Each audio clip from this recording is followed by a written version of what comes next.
اسلامی لشکر تبوک سے مظفر و منصور واپس آیا، کوئی ٹکر نہ ہوئی۔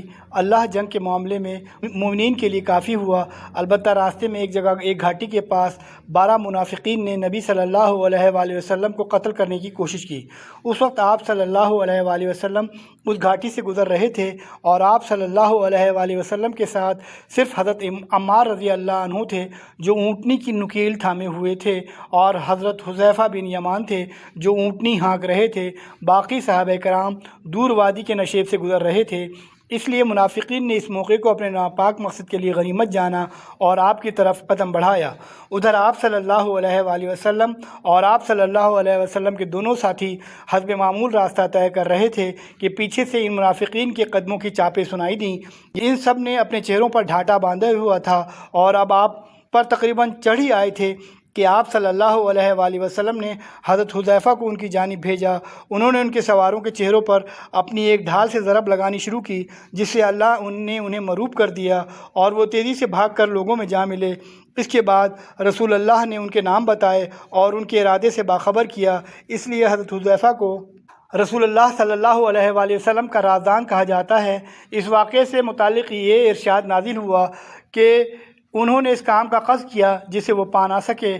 خاتمہ سفر پر جب دور سے نبی صلی اللہ علیہ وآلہ وسلم کو مدینے کے نقوش دکھائی پڑے تو آپ نے فرمایا، یہ رہا طابہ اور یہ رہا احد، یہ وہ پہاڑ ہے جو ہم سے محبت کرتا ہے اور جس سے ہم محبت کرتے ہیں۔ ادھر مدینے میں آپ صلی اللہ علیہ وآلہ وسلم کی آمد کی خبر پہنچی تو عورتیں اور بچے باہر نکل پڑے اور زبردست اعزاز کے ساتھ لشکر کا استقبال کرتے ہوئے یہ نغمہ گنگنایا، ہم پر سنیت الوداع سے 14ویں رات کا چاند طلوع ہوا اور جب تک پکارنے والے اللہ کو پکاریں ہم پر شکر واجب ہے۔ رسول اللہ صلی اللہ علیہ وآلہ وسلم تبوک کے لیے رجب میں روانہ ہوئے تھے اور واپس آئے تو رمضان کا مہینہ شروع ہو گیا تھا۔ اس سفر میں پورے 50 روز صرف ہوئے، 20 دن تبوک میں اور 30 دن آمد و رفت میں۔ یہ آپ کی حیات مبارکہ کا آخری غزوہ تھا جس میں آپ نے بنفس نفیس شرکت فرمائی۔ یہ غزوہ اپنے مخصوص حالات کے لحاظ سے اللہ تعالیٰ کی طرف سے ایک سخت آزمائش تھا جس سے اہل ایمان اور دوسرے لوگوں میں بھی تمیز ہو گئی، اور اس قسم کے موقع پر اللہ تعالیٰ کا دستور بھی یہی ہے۔ ارشاد ہے، اللہ مومنین کو اسی حالت پر چھوڑ نہیں سکتا جس پر تم لوگ ہو، یہاں تک کہ خبیث کو پاکیزہ سے علیحدہ کر دے۔ چنانچہ اس غزوہ میں سارے کے سارے مومنین صادقین نے شرکت کی اور اس سے غیر حاضری نفاق کی علامت قرار پائی۔ چنانچہ کیفیت یہ تھی کہ اگر کوئی پیچھے رہ گیا تھا اور اس کا ذکر رسول اللہ صلی اللہ علیہ وآلہ وسلم سے کیا جاتا تو آپ فرماتے کہ اسے چھوڑ دو، اگر اس میں خیر ہے تو اللہ اسے جلد ہی تمہارے پاس پہنچا دے گا، اور اگر ایسا نہیں ہے تو پھر اللہ نے تمہیں اس سے راحت دے دی ہے۔ غرض اس غزوے سے یا تو وہ لوگ پیچھے رہے جو معذور تھے، یا وہ لوگ جو منافق تھے جنہوں نے اللہ اور اس کے رسول سے ایمان کا جھوٹا وعدہ کیا تھا اور اب جھوٹا عذر پیش کر کے غزوہ میں شریک نہ ہونے کی اجازت لے لی تھی اور پیچھے بیٹھ رہے تھے، یا سرے سے اجازت لیے بغیر ہی بیٹھے رہ گئے تھے۔ ہاں، 3 آدمی ایسے تھے جو سچے اور پکے مومن تھے اور بغیر کسی جواز کے پیچھے رہ گئے تھے۔ اللہ نے انہیں آزمائش میں ڈالا اور پھر ان کی توبہ قبول ہو گئی۔ اس کی تفصیل یہ ہے کہ واپسی پر رسول اللہ صلی اللہ علیہ وآلہ وسلم مدینے میں داخل ہوئے تو حسب معمول سب سے پہلے مسجد نبوی میں تشریف لے گئے، وہاں 2 رکعت نماز پڑھی، پھر لوگوں کی خاطر بیٹھ گئے۔ ادھر منافقین نے، جن کی تعداد 80 سے کچھ زیادہ تھی، آ کر عذر پیش کرنے شروع کر دیے اور قسمیں کھانے لگے۔ آپ نے ان سے ان کا ظاہر قبول کرتے ہوئے بیعت کر لی اور دعائے مغفرت کی اور ان کا باطن اللہ کے حوالے کر دیا۔ باقی رہے تینوں مومنین و صادقین، یعنی حضرت کعب بن مالک رضی اللہ عنہ، مرارہ بن ربیع اور بلال بن امیہ، تو انہوں نے سچائی اختیار کرتے ہوئے اقرار کیا کہ ہم نے کسی مجبوری کے بغیر غزوہ میں شرکت نہیں کی تھی۔ اس پر رسول اللہ نے صحابہ کرام کو حکم دیا کہ ان تینوں سے بات چیت نہ کریں، چنانچہ ان کے خلاف سخت بائیکاٹ ہو گیا۔ لوگ بدل گئے، زمین بھیانک بن گئی اور کشادگی کے باوجود تنگ ہو گئی، خود ان کی اپنی جان پر بن آئی۔ سختی یہاں تک بڑھی کہ 40 روز گزرنے کے بعد حکم دیا گیا کہ اپنی عورتوں سے بھی الگ رہیں۔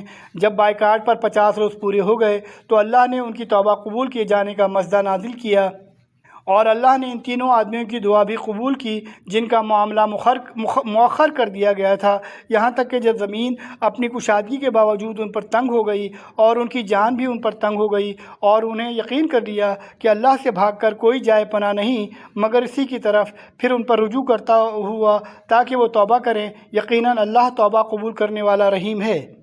اس فیصلے کے نزول پر مسلمان عموماً اور یہ تینوں صحابہ کرام خصوصاً بے حد و حساب خوش ہوئے۔ لوگوں نے دوڑ دوڑ کر بشارت دی، خوشی سے چہرے کھل اٹھے اور انعام و صدقات دیے۔ در حقیقت یہ ان کی زندگی کا سب سے پہلا باسعادت دن تھا۔ اس طرح جو لوگ معذوری کے باوجود شریک غزوہ نہ ہو سکے ان کے بارے میں اللہ نے فرمایا، کمزوروں پر، مریضوں پر اور جو لوگ خرچ کرنے کے لیے کچھ نہ پائیں ان پر کوئی حرج نہیں جبکہ وہ اللہ اور اس کے رسول کے خیر خواہ ہوں۔ ان کے متعلق نبی نے بھی مدینے کے قریب پہنچ کر فرمایا تھا، مدینے میں کچھ لوگ ایسے ہیں کہ تم نے جس جگہ بھی سفر کیا اور جو وادی بھی طے کی وہ تمہارے ساتھ رہے، انہیں عذر نے روک رکھا تھا۔ لوگوں نے کہا، یا رسول اللہ، وہ مدینے میں رہتے ہوئے بھی ہمارے ساتھ تھے؟ آپ نے فرمایا، ہاں، مدینے میں رہتے ہوئے بھی۔ یہ غزوہ جزیرۃ العرب پر مسلمانوں کا اثر پھیلانے اور اسے تقویت پہنچانے میں بڑا مؤثر ثابت ہوا۔ لوگوں پر یہ بات اچھی طرح واضح ہو گئی کہ اب جزیرۃ العرب میں اسلام کی طاقت کے سوا کوئی اور طاقت زندہ نہیں رہ سکتی۔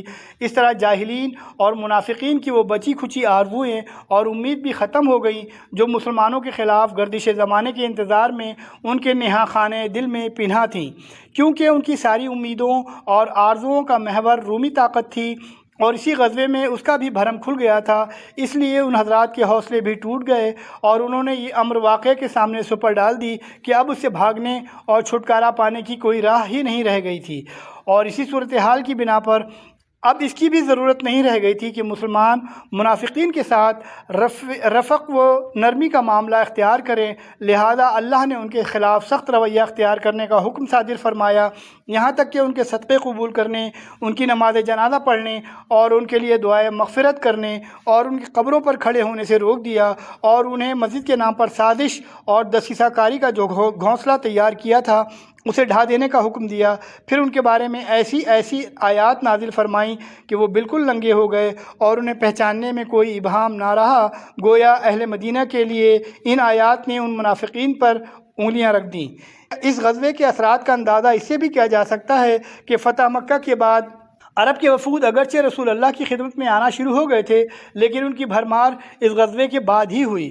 اس غزوے سے متعلق سورہ توبہ کی بہت ساری آیات نازل ہوئیں، کچھ روانگی سے پہلے، کچھ روانگی کے بعد، دوران سفر اور کچھ مدینہ واپس آنے کے بعد۔ ان آیات میں غزوے کے حالات ذکر کیے گئے ہیں، منافقین کا پردہ کھولا گیا ہے، مخلص مجاہدین کی فضیلت بیان کی گئی ہے، مومنین و صادقین جو غزوے میں تھے اور جو نہیں گئے تھے ان کی توبہ کی قبولیت کا ذکر ہے، وغیرہ وغیرہ۔ سن 9 ہجری میں تاریخی اہمیت کے متعدد واقعات پیش آئے۔ نمبر 1، تبوک سے رسول اللہ صلی اللہ علیہ وآلہ وسلم کی واپسی کے بعد عمر اجلانی اور ان کی بیوی کے درمیان لعان ہوا۔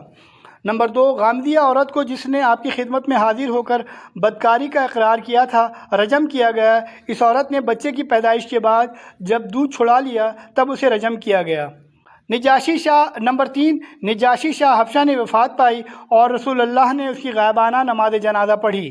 نمبر 4، نبی صلی اللہ علیہ وآلہ وسلم کی صاحبزادی ام کلثوم رضی اللہ عنہا کی وفات ہوئی۔ ان کی وفات پر آپ صلی اللہ علیہ وآلہ وسلم کو سخت غم ہوا اور آپ نے حضرت عثمان سے فرمایا کہ اگر میرے پاس تیسری بیٹی ہوتی تو اس کی شادی بھی میں تم سے کر دیتا۔ نمبر 5، تبوک سے رسول اللہ کی واپسی کے بعد راس المنافقین عبداللہ بن ابی نے وفات پائی۔ رسول اللہ نے اس کے لیے دعائے مغفرت کی اور حضرت عمر رضی اللہ عنہ کے روکنے کے باوجود اس کی نماز جنازہ پڑھی۔ بعد میں وہی نازل ہوئی اور اس میں حضرت عمر رضی اللہ عنہ کی موافقت اور تائید کرتے ہوئے منافقین پر نماز جنازہ پڑھنے سے منع کر دیا گیا۔ ذی-قعدہ یا ذی الحجہ سن 9 ہجری میں رسول اللہ نے مناسک حج قائم کرنے کی غرض سے ابو بکر رضی اللہ عنہ کو امیر حج بنا کر روانہ فرمایا۔ اس کے بعد سورہ برات کا ابتدائی حصہ نازل ہوا جس میں مشرکین سے کیے گئے عہد و پیمان کو برابری کی بنیاد پر ختم کرنے کا حکم دیا گیا۔ اس حکم کے آ جانے کے بعد رسول اللہ صلی اللہ علیہ وآلہ وسلم نے حضرت علی بن ابی طالب رضی اللہ عنہ کو روانہ فرمایا تاکہ وہ آپ کی جانب سے اس کا اعلان کر دیں۔ ایسا اس لیے کرنا پڑا کہ خون اور مال کے عہد و پیمان کے سلسلے میں عرب کا یہی دستور تھا کہ آدمی یا تو خود اعلان کرے یا اپنے خاندان کے کسی فرد سے اعلان کرائے، خاندان سے باہر کے کسی آدمی کا کیا ہوا اعلان تسلیم نہیں کیا جاتا تھا۔ حضرت ابوبکر رضی اللہ عنہ سے حضرت علی رضی اللہ عنہ کی ملاقات عرج یا وادی زبنان میں ہوئی۔ حضرت ابوبکر نے دریافت کیا امیر ہو یا معمور؟ حضرت علی نے کہا نہیں بلکہ معمور ہوں۔ پھر دونوں آگے بڑھے۔ پھر حضرت ابوبکر رضی اللہ عنہ نے لوگوں کو حج کرایا۔ جبکہ 10ویں تاریخ یعنی قربانی کا دن آیا تو حضرت علی بن ابی طالب نے جمرہ کے پاس کھڑے ہو کر لوگوں میں وہ اعلان کیا جس کا حکم رسول اللہ نے دیا تھا، یعنی تمام عہد والوں کا عہد ختم کر دیا اور انہیں 4 مہینے کی مہلت دی۔ جس طرح جن کے ساتھ کوئی عہد و پیمان نہ تھا انہیں بھی 4 مہینے کی مہلت دی۔ البتہ جن مشرکین نے مسلمانوں سے عہد نبھانے میں کوئی کوتاہی نہ کی تھی اور نہ مسلمانوں کے خلاف کسی کی مدد کی تھی، ان کا عہد ان کی طے کردہ مدت تک برقرار رکھا۔ اور حضرت ابوبکر رضی اللہ عنہ نے صحابہ کرام کی ایک جماعت بھیج کر یہ اعلان عام کرایا کہ آئندہ سے کوئی مشرک حج نہیں کر سکتا اور نہ کوئی ننگا آدمی بیت اللہ کا طواف کر سکتا ہے۔ یہ اعلان گویا جزیرۃ العرب سے بت پرستی کے خاتمے کا اعلان تھا، یعنی اس سال کے بعد بت پرستی کے لیے آمد و رفت کی کوئی گنجائش نہیں۔